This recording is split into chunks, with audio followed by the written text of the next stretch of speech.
Ama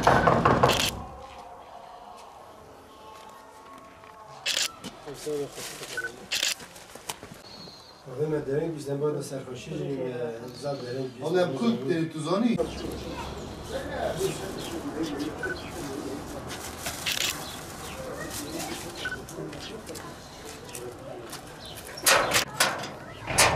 Selamünaleyküm. Ben Kerem.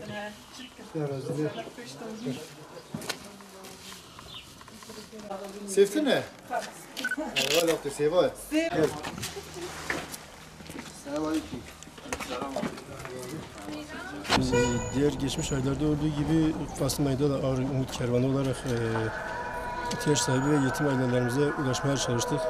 Ulaştık, ihtiyaçlarını elimize geldiğince gidermeye çalıştık.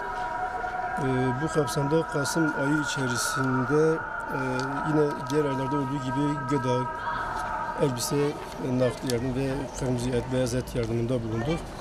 Bu kapsamda Kasım ayı içerisinde 30 ailemize gıda yardımında bulunduk. Bir ailemizin kira borcunu ödedik.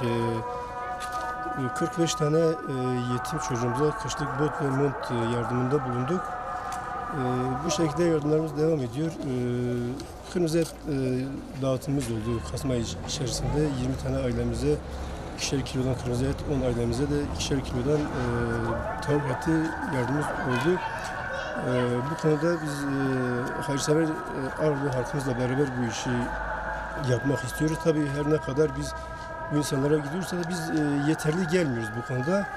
Bu konuda insanlarımızın bize el atmalarını, beraber bu ailelerimize gitmelerini istiyoruz. Bizimle beraber gelsinler, bu ailelerimizin ihtiyaçlarını kendileri de birine tespit etsinler. Önümüz kış ayıdır, kömürü olmayanlar var, sobası olmayanlar var. Mağdur ailelerimiz çok, onun için hayırsever Ağrı halkımızdan da bu konuda bir destek beklentimiz vardır.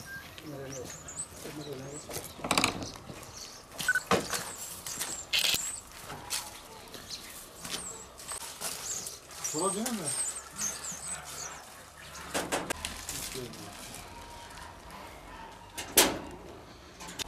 Selamünaleyküm. Çan selamünaleyküm. İşte netler derden yardım hani bu imet derses mi? Kimlik gidecek he? Kimlik.